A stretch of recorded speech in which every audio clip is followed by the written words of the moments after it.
que respira louvando ao Senhor em tudo que faz com lucidez e consciência. Então, isso está tudo dentro do que eu disse ontem, do que eu vou terminar dizendo agora. Aí Jesus chega, vem da terra dos porqueiros, libertou o homem que vivia nos cemitérios, manda os demônios entrarem nos porcos, fica conversando com o homem que metia a mão em carne podre de gente, que a gente não sabe nem que tipo de experiências parafílicas, de natureza necrófila, esse indivíduo possa ter praticado nos cemitérios durante anos e anos e anos. Está ali vestido, sentado agora em perfeito juízo aos pés de Jesus. Pede para seguir Jesus, diz não, vai para a tua casa, conta para os teus o que Deus fez por ti. Atravessa para o outro lado, quando chega do lado de lá, de acordo com essa narrativa objetiva de Marcos, de Mateus tem o chamado de Mateus, a festa de Mateus, o diálogo com os fariseus e com os discípulos de João Batista, e vem à casa de Jairo, Jairo com seu pedido, o chefe da sinagoga, que eu disse ontem. Foi a primeira blasfêmia dessa narrativa, foi o indivíduo, o chefe da sinagoga, chegar e se ajoelhar aos pés de Jesus. Isso aqui, se tivesse sido em Jerusalém, esse cara teria sido apedrejado na hora pelos líderes religiosos de Israel, na hora. Vir e se ajoelhar diante de Jesus. Aí eu falei, tem a outra blasfêmia para com a lei de Moisés, que é a transgressão de Jesus, de ter vindo de um lugar de gentios emporcalhados, literalmente, numa relação toda contaminante, conforme o livro de Levíticos e as leis de Moisés e tudo isso.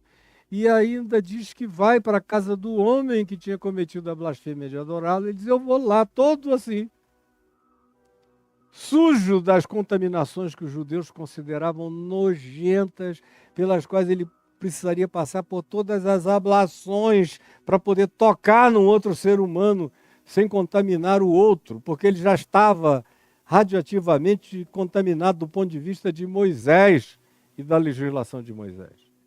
Mas Jesus, que não está nem aí para isso, como eu disse a vocês todos ontem, pormenorizadamente, disse, eu vou. E foi. E o texto diz que ele vai até a casa do homem que é chefe da sinagoga e diz, vem. Aí tem um acontecimento no meio desse caminho, que é o que eu quero falar com você agora, preste atenção. Quando ele está indo para a casa de Jairo, ali mesmo em Cafarnaum, e a sinagoga está bem na frente da cidade, sempre esteve bem na frente da cidade, ele está indo. E o chefe da sinagoga não devia morar tão distante da sinagoga. Está indo para uma espécie de casa paroquial. Jesus está indo para lá, quando acontece um outro episódio que eu introduzi no dia de ontem, que diz, grande multidão o seguia, comprimindo-o. Mais ainda, ele está como uma espécie de Chernobyl ambulante, contaminando, radioativando com imundícia de Geresa, dos porqueiros, do endemoninhado, da legião, de tudo aquilo que ele fazia, das pessoas impuras com as quais ele se relacionava, como Mateus, como no banquete, como na festa, como em todo lugar. Enfim, lá está ele indo de novo no fluxo das contaminações para a casa do chefe da sinagoga que tinha acabado de adorá-la. Tudo pecado, de acordo com a lei de Moisés e com a interpretação da religião judaica. Tudo pecado, tudo transgressão, tudo nojento, tudo impuro. E lá vai ele. E a multidão pegando nele e ele deixando. Ele está tão livre disso, está tão certo de que não é o que entra pela boca, nem o que vem de fora, que contamina o homem, mas sim o que sai do coração, que ele não está nem aí para todo mundo pegando nele, ele sabe que não está contagiando ninguém. E aconteceu que uma certa mulher, que não pode nem ter nome, porque não dava o nome dela a ninguém, porque queria ser anônima para o mundo inteiro, por causa da condição dela de estado crônico de contaminação, de acordo com a lei de Moisés, de acordo com o Levítico. Portanto, ela tem que passar por anônima mesmo. Que estava nessa condição há 12 anos, sangrando sem parar, com aqueles lençóis empapados de sangue entre as pernas. vivendo sem poder tocar em ninguém, quase sem poder aparecer para ninguém, porque ela era a radioatividade da imundícia feminina, da hemorragia, da menstruação, em estado ambulante, crônico, constante, que já tinha feito tudo para se curar. Se diz aqui que muito padecera à mão de vários médicos. Imagina só a quantidade de experimento que deram para essa mulher tomar. Quanta superstição, quanta simpatia, quanto remédio estranho, quanta raiz doida, quanta poeira mágica, quanta coisa ela tentou. Quando diz tentou tudo, gastou tudo que tinha com os médicos, significa com todo aquele que tivesse qualquer que fosse a opinião de cura. E na maior parte das vezes não eram opiniões de natureza científica nenhuma, eram opiniões de natureza supersticiosa, eram medicinas da magia. E ela gastou tudo. E nada tinha podido estancar-lhe a hemorragia. Ao contrário, nada lhe veio aproveitar. Antes, ela foi de mal a pior. Estava cada dia sangrando mais, com um fluxo mais intenso. Então, preste atenção para mim aqui. Então, ela ouviu falar de Jesus. Verso 27 de Marcos 5 diz: então, tendo ela ouvido a fama de Jesus, porque ela não podia sair, ela não foi assistir o Sermão do Monte, numa montanha, numa planura ali, a 1, 2, 3 quilômetros de Cafarnaum. Ela não podia andar no meio da rua, ela não podia ir ao mercado, ela não podia aparecer, porque até a parentela dela, se a visse publicamente, iria denunciá-la, mesmo que ela estivesse de burca, o que não era costume em Cafarnaum para ninguém. Ela não tinha para onde ir, a não ser ficar naquela vida de paralisia absoluta, de contimento, de prisão, numa cela de imundícia, por causa da interpretação de que a sua condição física era uma contaminação espiritual.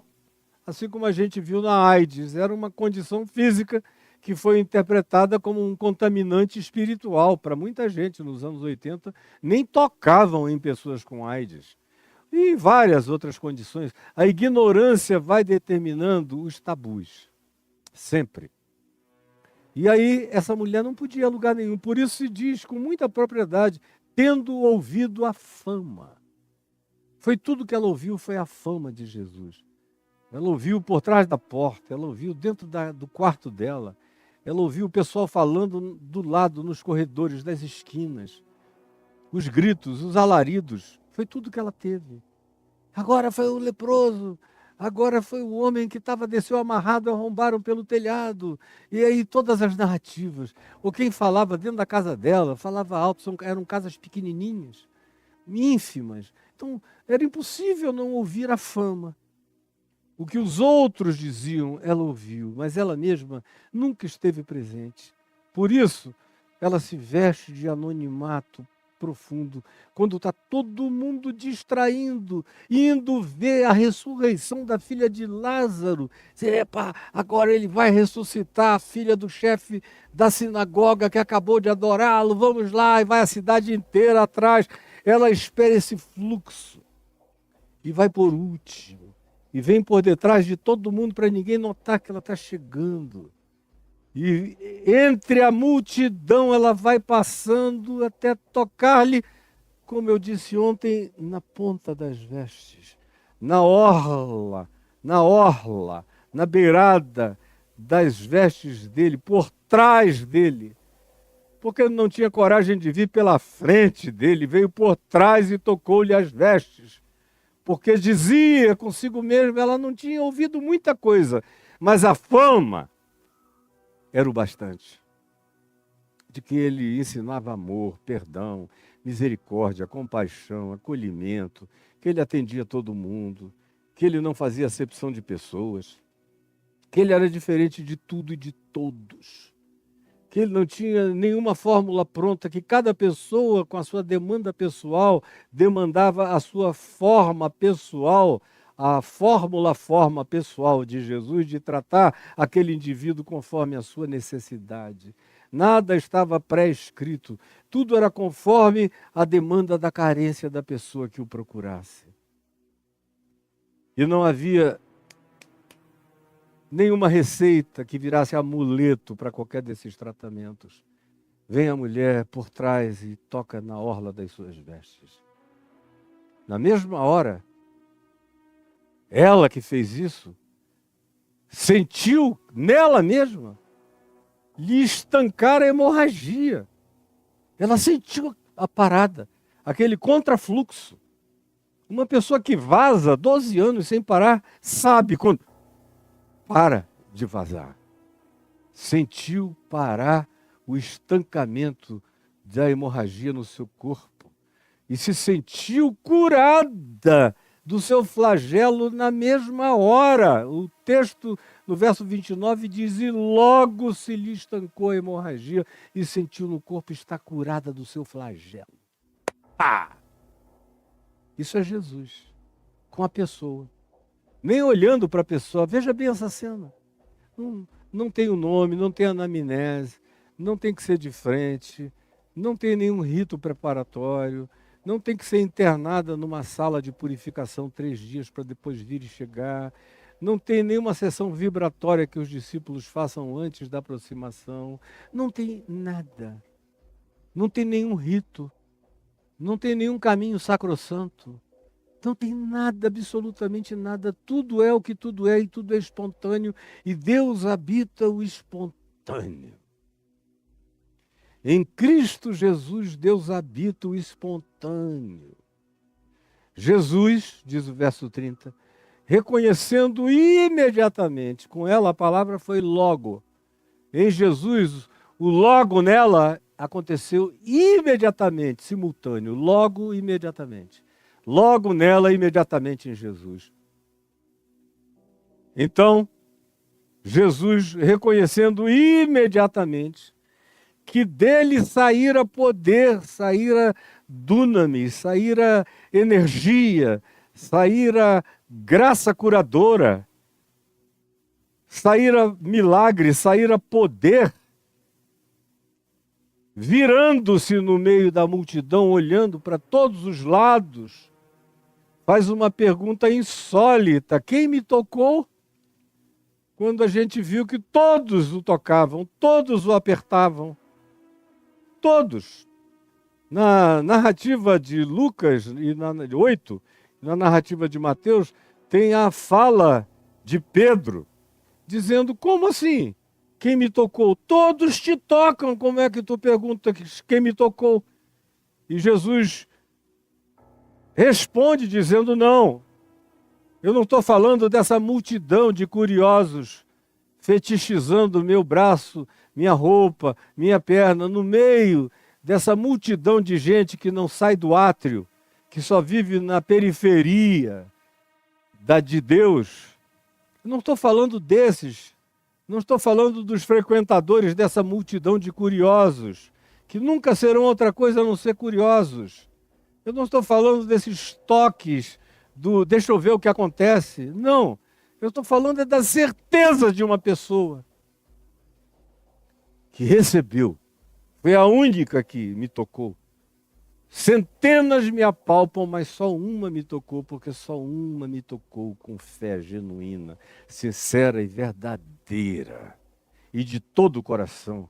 Esse é o único toque que eu sinto. Os outros, eu só sei que estão acontecendo, mas não tem ninguém me tocando, só estão me apalpando. Ela me pegou. Porque eu só sou pegável pela fé. Eu só sou palpável pela fé. Eu só sou acessível pela fé. Eu estou falando dessa pessoa. Cadê ela? Cadê ela? Quem me tocou? Ele, porém, olhava ao redor para ver aquela que fizera isto. Ele mesmo estava olhando, procurando. Cadê? Aonde está? Porque ele sabia. Então, a mulher, atemorizada e tremendo, porque, meu Deus, atemorizada de quê? Do que a multidão podia fazer. Porque ela iria o quê? Tirar a roupa, levantar tudo, tirar o lençol empapado de entre as pernas para pedir para examinarem-na numa posição ginecológica no meio da praça de Cafarnaum, para todo mundo ver que tinha estancado a hemorragia dela, e mesmo que ela se submetesse a um patético e insólito exame público dessa natureza, a própria pessoa dela ainda era contaminada, a roupa dela, os lençóis dela, o sangue dela, ela ainda era a contaminação.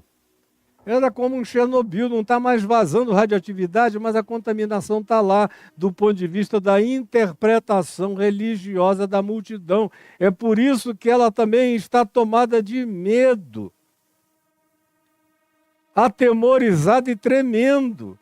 Atemorizada do povo, por outro lado, tomada por um temor espiritual, porque ela viu que Deus metera a mão nela, no útero dela, no ovário dela, na dor dela, no sangramento dela, meter a mão nesse lugar considerado contaminado, que Deus em Cristo Jesus fora o ginecologista da doença dela, sem nenhuma contaminação, porque Jesus é o incontaminável.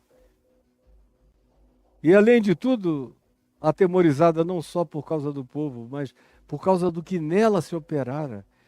Esse temor de Deus, Deus está presente, meu Deus, Ele está conosco, e tremendo pelo impacto, pelo choque de ter sido visitada pela eternidade, pelo instante momento eterno da graça infinita de Deus. Tremendo toda, ela todavia se aproxima, côncia, eu gosto dessas expressões, côncia do que nela se operara.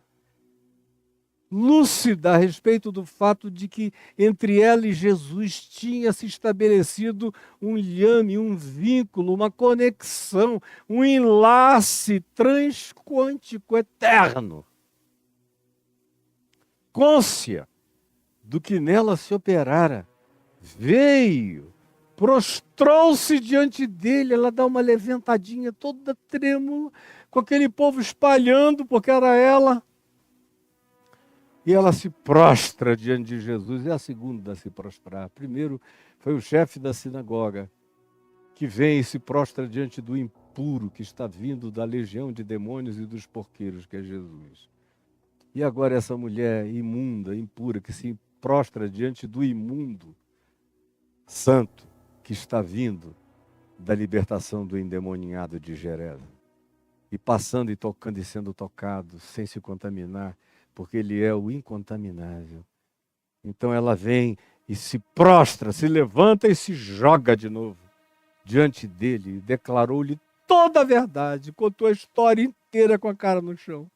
E aquela multidão que a conhecia desde sempre, ouvindo os ecos daquela narrativa entre soluços, toda trêmula. E ele, Jesus, lhe disse, pegou essa menina, levantou essa menina, bota a cara dela nas mãos e diz, filha, minha filha, a tua fé te salvou. E a palavra salvou usada aqui é a mesma que também designa cura. Porque salvação e saúde são sinônimos no espírito do Evangelho e do Novo Testamento todo. Saúde espiritual, saúde mental, saúde de caráter, desenvolvimento de saúde humana, tudo isso tem a ver com salvação. Salvação tem que promover saúde. Saúde de compreensão, saúde de percepção, saúde cognitiva, saúde de quebrantamento, saúde de caráter, de humildade, de fidelidade, de mansidão, de paz, de domínio próprio. Isso é saúde do ponto de vista de Deus. Salvação produz saúde. A tua fé te salvou. Vai-te em paz. Vai em paz. Acabou o tempo da tua agonia. Cessou aqui a tua aflição para sempre. Vai-te em paz. Fica livre do teu mal. Fica livre do teu mal. Meu Deus, isso é o Evangelho. É o Evangelho nesse espírito aqui. em todos os tratos da vida, esse aqui é o Evangelho. O que não carregar esse espírito, esse trato, esse olhar, essa interpretação, esse carinho, essa gentileza, essa percepção diferenciada, essa inclusão sem acepção de pessoas, o que não carregar essa incontaminabilidade, essa incontaminação praticada por Jesus, admitida por Jesus, o que não for exatamente desse modo, em qualquer que seja a natureza de aplicação relacional na existência, não é evangelho. Pode ser feito em nome de Jesus, com a bandeira de Jesus, com a bandeira de Israel, fica pior ainda, com qualquer que seja o ritual, com qualquer que seja o salameleque, com qualquer que seja o incensamento, com qualquer que seja a arquitetura, ou a cenografia, ou a teatralização do milagre, não tem nada a ver com Jesus. Ele diz a esses: eu nunca vos conheci. Mesmo que vocês tenham dito Senhor, Senhor, ou tenham dito que fizeram milagres e profecias e exorcismos em meu nome, eu nunca vos conheci. Eu só conheço o que tem a ver, sincera, profunda e visceralmente, entre mim e a verdade de cada um, entre o mal de cada um, entre a dor de cada um e a minha misericórdia. Esse é o liame, esse é o vínculo, esse é o enlace do eterno com o humano. Acontece através disso, conforme você viu aqui, na simplicidade do Evangelho, nessa narrativa que conta e dá os paradigmas de relacionamento de Jesus, de Deus, com todos os seres humanos da face da terra. Não tem nenhum paradigma religioso a ser considerado, ou ritualístico, ou qualquer outra coisa, de qualquer natureza, ou qualquer preparação. Não. A única coisa que importa é sinceridade, é verdade, é pureza de coração, é espontaneidade total, é transformar a fama em consciência e fé. Ela ouviu a ruidosidade da graça e a transformou em convicção pessoal de misericórdia divina para ela. E creu que ela não seria rejeitada, que o mundo inteiro poderia desprezá-la, mas ela podia chegar de costas, nas costas de Deus, porque ela iria encontrá-lo de frente, porque Deus não tem costas para o ser humano carente. Ela podia chegar pelas costas de Deus, que ela o encontraria de frente, porque Deus não tem costas para o ser humano carente. Assim vem essa mulher, e assim ela encontra Deus na face de Cristo. Filha, a tua fé te salvou, te curou, te purificou, te santificou, te botou livre para sempre. Vai-te em paz. Essa paz plena, corpo, alma, espírito, como a palavra shalom, que não é a palavra usada aqui, Jesus estava falando aramaico com ela, mas o shalom hebraico significa paz física, social, econômico, material, psíquica e espiritual, paz integral, é um conjunto, é um todo de paz. Isso é o que Jesus sempre faz. Vai-te em paz. Vive a tua paz. Olhe e veja como não tem ninguém que Jesus cure que ele não diga vá em paz. Porque não faz sentido encontrar Jesus se a sequência da vida não continuar como paz. Você está me entendendo? Não faz sentido continuar a encontrar Jesus, dizer que recebeu o benefício de Jesus, se o benefício da vida não for paz, porque o próprio Evangelho é o Evangelho da paz, do príncipe da paz, daquele que veio fazer paz entre nós e Deus, paz de nós com nós mesmos, paz entre nós e o próximo, mesmo que o próximo não queira, eu me pacifico em favor dele, mesmo que ele não queira paz comigo, eu serei paz para ele. Vai-te em paz. Porque o encontro com Jesus tem que criar essa pacificação. Como diz Paulo em Romanos 5, repetindo o que eu disse há 2 dias atrás. Justificados, pois, mediante a fé, que é o caso aqui, fé, temos paz. Fé, temos paz com Deus, mediante nosso Senhor Jesus Cristo. A esta graça que essa mulher provou aqui, na qual estamos firmes.